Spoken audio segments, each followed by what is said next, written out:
Nós estamos, né, no livro de Êxodo, caminhando cada quarta-feira um pouco, e hoje nós vamos fazer a leitura do capítulo 10.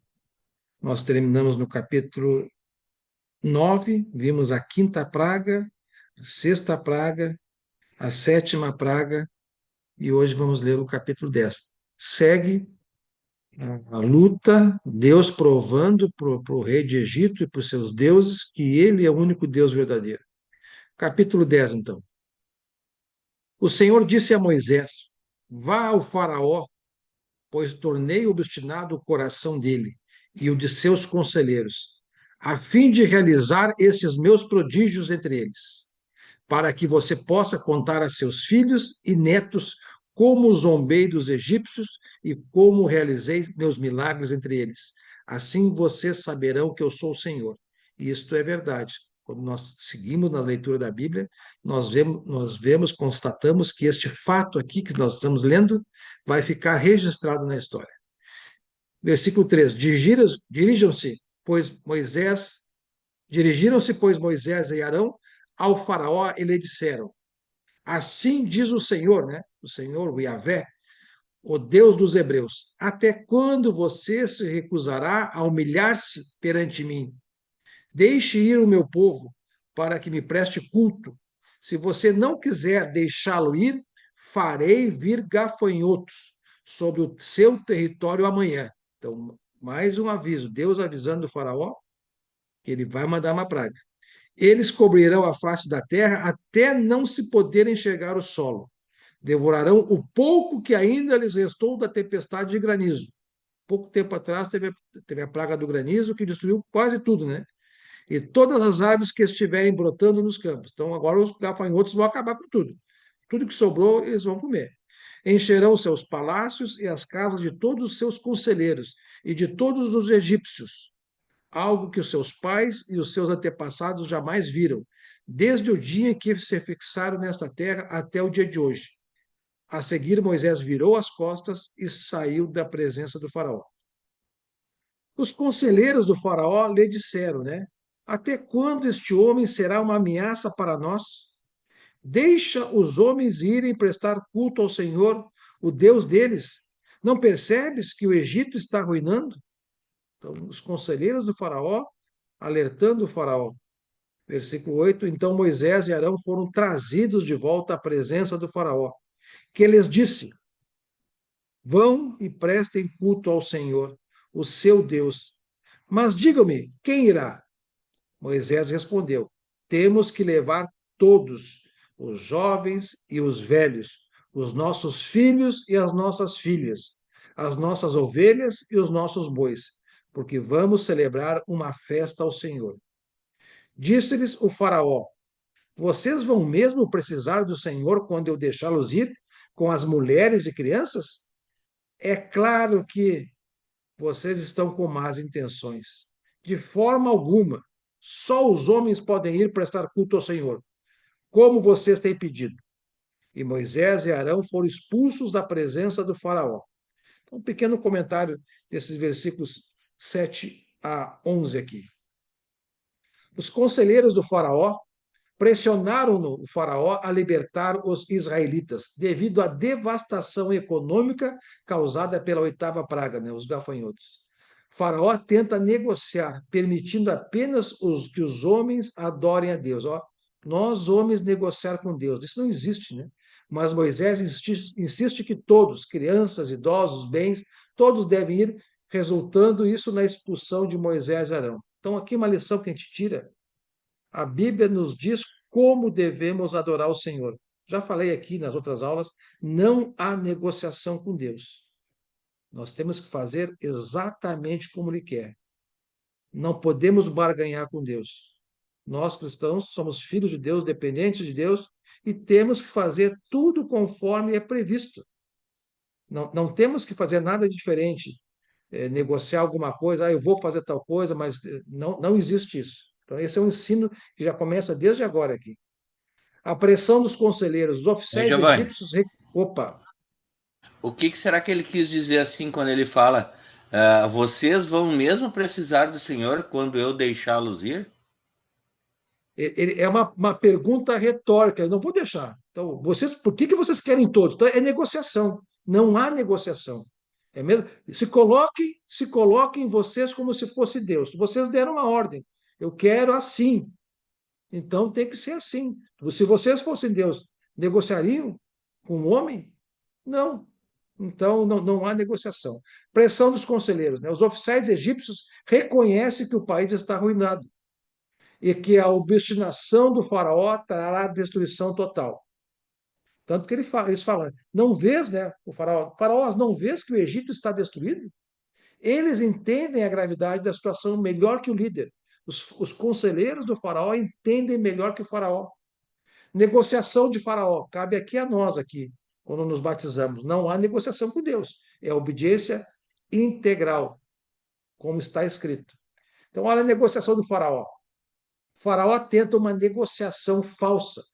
Ele permite a saída, mas ao saber que todos irão, ele se enfurece. A frase "estais com mais intenções" sugere que ele temia perder a força de trabalho escrava e o controle, ou que os hebreus não voltariam. Resposta ao irmão Fernando aqui. A exigência de Deus. Moisés é inflexível. Por quê? Moisés é obediente ao Senhor. Havemos ir com os nossos jovens e com nossos velhos, filhos e filhas. A adoração, irmãos, lição para nós. A adoração a Deus exige a família inteira e todos os bens, não apenas uma parte, simbolizando a totalidade da submissão. Essa é a vontade do Pai. Eu estava conversando com alguns irmãos, orar a Deus para que aqueles que ainda não é assim, assim aconteça, né? Deus quer uma família, o esposo, o casal na luz, os filhos na luz. Quando vão adorar a Deus, vai a família, os pais, os filhos vão adorar a Deus. Deus não se agrada quando o pai vai para um lado, a mãe para outro, os filhos para outro. Então, essa é a vontade de Deus. Aqueles que têm oportunidade, que não casaram ainda, busquem casar na luz, como manda Paulo falar aos Coríntios, né? Ensina através das viúvas, né? Orienta lá as viúvas: olha, é melhor que vocês fiquem só como eu. Nós sozinhos, sem estar casados, a gente tem mais tempo para o Senhor. Eu estava falando com uma irmã há pouco tempo atrás, que ela não tem vindo no estudo, né? Ela casou há pouco tempo, e quando tu casa, tem a atenção ao marido, aos filhos, à casa. Então, Paulo orientou a viúva: olha, melhor que vocês fiquem só. Mas se não conseguem ficar só por questão de sexo, viver abrasada, sedenta, então que case. Mas case no Senhor. Case de fé. Porque se não casar no Senhor, esse não cristão, ele pode tirar você do caminho. Então, aqui a gente vai aprendendo nas pequenas coisas, né? Assim como nas pequenas coisas a gente aprende, preste atenção nisso, reflexão, nas pequenas coisas que a gente permite entrar na igreja, a gente se afasta de Deus. É nas pequenas coisas que Satanás vai tentando.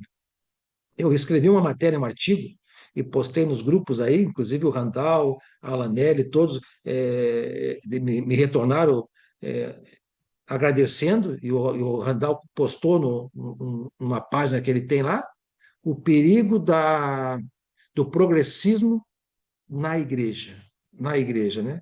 Então, quem não leu, tá postado lá. Então, a exigência de Deus, né? Moisés é flexível, né? Então, não há negociação. Deus exige como que nós adoremos conforme ele quer. A expulsão. Faraó expulsa Moisés e Arão de sua presença, mostrando sua teimosia contínua, mesmo diante de uma ruína visível da sua nação. É teimoso, né? Coração duro. Significado espiritual dessas passagens pequenas aqui, né, que nós lemos. Esta passagem, então, ilustra o livre-arbítrio e a obstinação espiritual de Faraó em resistir a Deus. Mostra também que a libertação divina é completa, não aceita parcerias ou meios termos com a escravidão. Ou nós somos livres dos pecados ou seguimos na escravidão do pecado. Não há negociação. Ou somos cristãos ou não somos cristãos. Ou obedecemos a Deus como Ele quer ou não obedecemos. Não pode obedecer meio termo. Ora obedeço, ora não obedeço.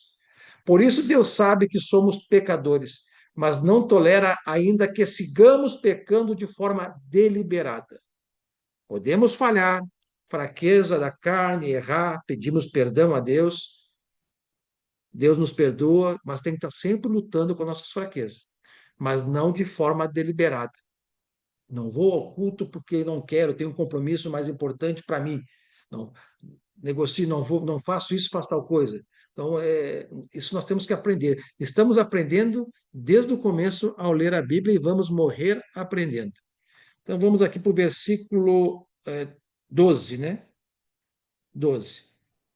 Mas o Senhor disse a Moisés, então, depois de, sei lá, ser expulso, né? Estenda a mão sobre o Egito para que os gafanhotos venham sobre a terra e devorem toda a vegetação. Tudo que foi deixado pelo granizo. Então, tudo que sobrou, que o granizo não destruiu, agora os gafanhotos vão comer. Moisés estendeu a vara sobre o Egito e o Senhor fez soprar sobre a terra um vento oriental durante todo aquele dia e toda aquela noite. Pela manhã, o vento havia trazido os gafanhotos, os quais invadiram todo o Egito e desceram em grande número sobre toda a sua extensão. Nunca antes houve tantos gafanhotos, nem jamais haverá. Eles cobriram toda a face da terra de tal forma que ela escureceu. Devoraram tudo o que o granizo tinha deixado, toda a vegetação e todos os frutos das árvores. Não restou nada verde nas árvores, nem nas plantas do campo, em toda a terra do Egito. O faraó, então, depois disso tudo, né, mandou chamar Moisés e Arão imediatamente e disse-lhes: Pequei contra o Senhor, o seu Deus, e contra vocês. Agora perdoem ainda esta vez o meu pecado e orem ao Senhor, o seu Deus, para que leve esta praga mortal para longe de mim. Então, o Faraó chama Moisés e Arão e demonstra um arrependimento. Será que é um arrependimento ou um remorso pela devastação que ele fez, né? Fez os gafanhotos fizeram. Então Moisés saiu da presença do faraó e orou ao Senhor. O Senhor fez soprar com muito mais força o vento ocidental, e este envolveu os gafanhotos e os lançou no mar vermelho. Não restou um gafanhoto sequer em toda a extensão do Egito. Mas o Senhor endureceu o coração do faraó e ele não deixou que os israelitas saíssem. O faraó segue obstinado. Então, um comentário pequeno desses versículos 16 a 20. Então, aqui narra o pedido superficial de perdão de Faraó após a devastadora praga de gafanhotos, demonstrando um arrependimento falso, motivado apenas pelo sofrimento. Já falei aqui, está gravado em lições anteriores, nós temos que ter o cuidado de um arrependimento falso, um arrependimento apenas pelo sofrimento que aquilo nos causou. Passou o sofrimento, passou o alívio, a gente volta a errar novamente, a pecar. O faraó é assim, tinha alívio, voltava a endurecer o coração. Cuidado com isso, então. Por isso, Deus sabe que somos pecadores, mas não tolera ainda, né? Desculpe, Deus responde à oração de Moisés, removendo a praga, mas endurece o coração de Faraó, resultando na continuação teimosa do Faraó, né? Teimosia dele. Reconhecimento do pecado. Faraó chama Moisés e Arão com pressa, admitindo ter pecado contra Deus e contra eles, pedindo oração para remover a morte, destruição dos gafanhotos. A intercessão de Moisés, nós lemos aqui, Moisés sai da presença de Faraó e ora ao Senhor, demonstrando a eficácia da oração de Moisés, né? E a autoridade divina que atendeu a oração. Remoção da praga, Deus atende e envia um forte vento ocidental que remove todos os gafanhotos para o mar vermelho, não restando um. O endurecimento do coração, apesar do alívio, o Senhor endurece o coração de Faraó, que se recusa a deixar ir os israelitas, cumprindo o propósito divino de manifestar sua soberania. Significado teológico, esse trecho destaca a soberania de Deus sobre a natureza, sobre o orgulho humano, mostrando que o faraó reconheceu seu erro, mas resistiu em submeter-se completamente.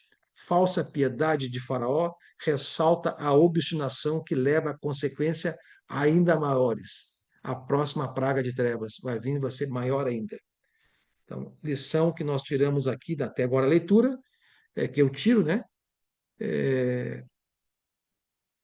O arrependimento nosso dos nossos pecados tem que ser genuíno. Enquanto ele for falso, superficial, e assim que sai o alívio a gente volta com os mesmos erros, Deus não se agrada.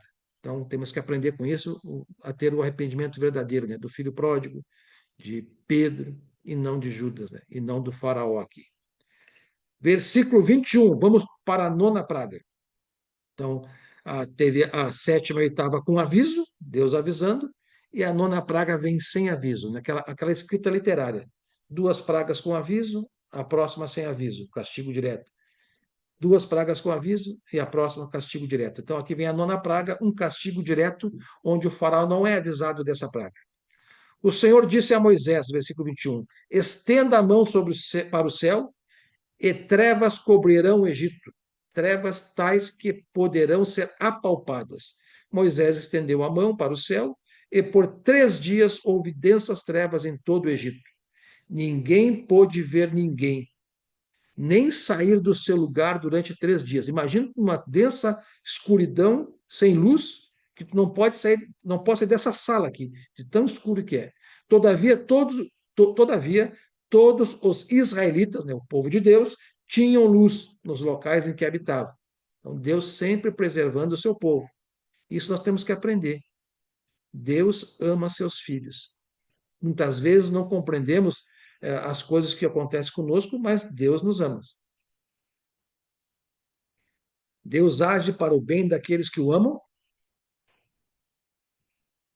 e ele age em todas as coisas para o bem. Isso nós temos que entender. Por mais que a gente passe por sofrimento, provações, é o amor de Deus e ele está nos aperfeiçoando para que sejamos íntegros e perfeitos para ganhar a eternidade.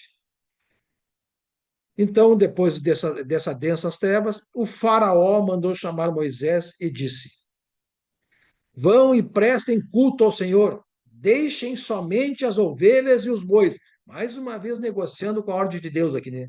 Deixe então as ovelhas, os bois, as mulheres e as crianças. Vocês podem ir. Mas Moisés contestou. Isso nós temos que aprender, né? Nós cristãos, quando alguém nos sugere qualquer coisa fora da palavra, qualquer coisa que você enxerga que não está na palavra, não podemos negociar, aceitar. Temos que bater o pé e contestar. Não, isso não é a vontade de Deus. Moisés contestou, não podemos nos omitir. Tu mesmo nos darás os animais, além de contestar, ele disse: tu, Faraó, nos darás os animais para os nossos sacrifícios e holocaustos, que ofereceremos ao Senhor. Além disso, os nossos rebanhos também irão conosco. Nem um casco de animal será deixado. Temos que escolher alguns deles para prestar culto ao Senhor, o nosso Deus. E enquanto não chegarmos ao local, não saberemos quais os animais sacrificaremos. Mas o Senhor endureceu o coração do faraó e ele se recusou a deixá-los ir. Disse o faraó a Moisés: saia da minha presença, trate de não aparecer nunca mais diante de mim. Olha a ordem do faraó para Moisés: saia da minha presença e não aparece mais aqui. No dia em que vir a minha face, você vai morrer. Respondeu Moisés: será como disseste, nunca mais verei a tua face. Aqui termina o capítulo 10. Nós vamos pelo comentário aqui do versículo final desse 10, do 21 em diante. Então, aqui nessa praga das trevas, né, relata a nona praga do Egito. 3 dias de trevas densas na escuridão, e densas e palpáveis. Diferente das anteriores, pragas anteriores, esta praga paralisou totalmente a vida do Egito. Eles não podiam se locomover, enquanto que os israelitas tinham luz. Faraó endureceu seu coração, tentou negociar de novo, né? E finalmente ameaçou Moisés de morte, proibindo-o de retornar, o que Moisés aceitou, acatou, né? As trevas, uma escuridão intensa que durou 3 dias, impedindo as pessoas de se moverem. Simboliza a soberania de Deus sobre o Deus Sol Ra, o Deus egípcio. O Sol era o Deus egípcio, né? Então Deus é superior, Deus criou tudo, inclusive ao Deus deles, o Sol, o principal Deus dos egípcios. Contraste: enquanto o Egito estava na escuridão, todos os israelitas tinham luz em suas habitações, mostrando a proteção de Deus sobre o seu povo. Negociação do faraó. Faraó tenta autorizar a saída do povo, mas tenta segurar o gado. Moisés insiste que nem um casco ficaria, pois não sabiam o que ofereceriam ao Senhor até chegar ao destino.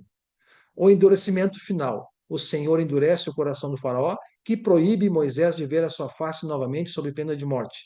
Moisés concorda, indicando que as pragas de aviso terminaram antes das mortes do egípcio. Agora as pragas de aviso acabou. Esta praga, então, das trevas demonstrou total impotência do Egito perante Deus de Israel e preparou o terreno para o juízo final sobre a nação. Então, nós vamos parar a gravação por aqui. Nessa praga, nós vamos entrar na 10ª praga, que muitos estudiosos dizem, compara essa praga como o nosso juízo final, quando Cristo voltar toda a criação terá o juízo final, porque até a 9ª praga aqui, o faraó tinha condições, se quisesse, né, de libertar. Agora vem o juízo final, a morte dos egípcios. E lá no começo, quando nós começamos o estudo, foi falado, o filho do deixe meu filho ir, meu primogênito ir, se não deixar o seu primogênito morrerá, né? Então vai acontecer. Agora é o juízo final de Deus. Chega de aviso, chega de castigo. Agora ele vai executar. É que nem a humanidade na Terra. Então, avisos, pregações, evangelhos, uma hora vai chegar. Quando vai chegar? Quando Cristo voltar. Cristo voltou, ou quem morreu sem ser cristão, acabou os avisos, agora é só aguardar o juízo. Deixa eu parar a gravação por aqui, não vamos entrar adiante aqui.